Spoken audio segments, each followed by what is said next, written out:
If you've ever stared at tiny struggling seedlings in plastic trays and wondered, is there a better way? Well, you're not alone. A lot of gardeners stick to pots or seed trays out of habit, but there's a smarter, more sustainable approach that can give your seedlings a real head start. Soil blocks. These little blocks of life-pack soil are transforming how gardeners start seeds, and today, I'm sharing exactly how to craft them, the right ratios to use, and how to supercharge them for explosive growth. So whether you're a weekend warrior with a small balcony garden or tending a full backyard plot, this guide will give you the tools to grow stronger seedlings, reduce transplant shock, and see your plants flourish like never before. Let's dig in.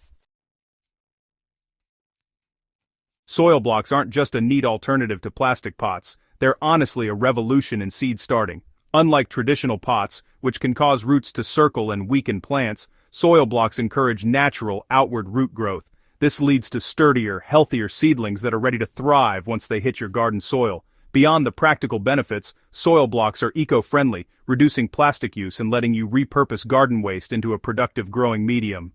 But here's the real kicker: soil blocks allow for nutrient control from day one. By mixing your own ingredients and even adding natural boosters like Fermented Plant Juice or FPJ, you can give seedlings exactly what they need to thrive without the chemical overload.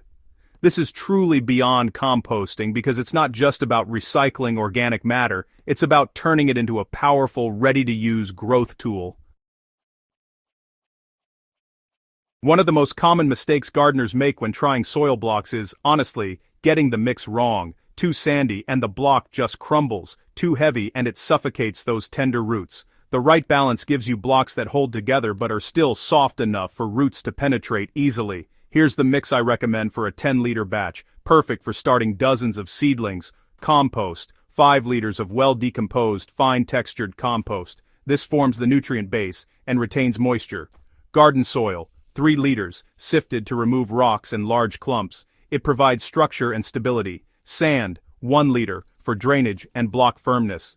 Too much and it dries out fast. Too little and blocks fall apart. Coco coir or peat moss, 1 liter, soaked and fluffed. This helps hold moisture and prevents blocks from cracking. FPJ, which is optional but powerful, 250 milliliters per 10 liters of soil. Mix, either during mixing or as a first watering to give seedlings a nutrient boost.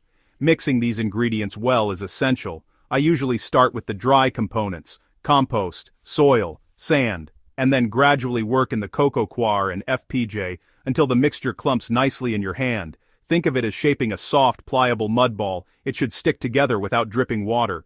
If it's too wet, add more compost or sand. Too dry, a little FPJ or water will do the trick.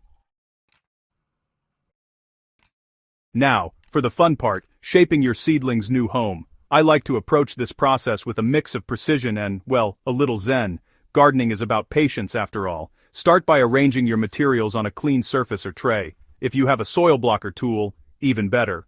It ensures uniform block size and density. Press the mixture firmly into the mold, aiming for 1 to 2 inch blocks for most seeds. The key here is consistency. Uniform blocks make watering, transplanting and spacing in your garden much easier. Once molded, gently lift each block and place it on a tray. If you're starting tiny seeds like lettuce or basil, make a small depression in the center of each block to plant your seeds. Cover lightly with a thin layer of soil or compost dust. Mist lightly with water or a diluted FPJ solution, about 1 to 10 with water, to keep them moist without washing away the seeds. I've found that covering trays with a simple humidity dome or clear plastic lid speeds germination, but be sure to ventilate daily to prevent fungal issues. Within a few days, you'll see the first signs of life, and honestly, the satisfaction of seeing those robust green shoots push through the soil is unlike any store-bought tray. Let's talk about FPJ for a minute. Fermented plant juice is one of those garden secret weapons that's simple to make and incredibly effective. It's full of natural nutrients, enzymes, and beneficial microbes that young plants love. Using it with soil blocks can give your seedlings a real jump start. After your seeds have germinated and the first true leaves appear, dilute FPJ 1 to 10 with water and apply around 50 to 100 milliliters per block every 5 to 7 days. This feeds the seedlings without overwhelming their tender roots. I like to experiment with FPJ made from different plants, like comfrey for potassium or nettle for nitrogen, to see how it affects growth. One of the biggest benefits of soil blocks comes at transplanting time. Unlike seedlings grown in pots, the roots of soil blocks aren't circling or compacted. Before transplanting, water the blocks lightly to prevent them from crumbling. Dig a hole just large enough to accommodate the block. Gently lift it from the tray, and place it in your prepared bed. Fill in any gaps with garden soil, water immediately, and optionally give a first FPJ boost to help roots settle in. Spacing is flexible.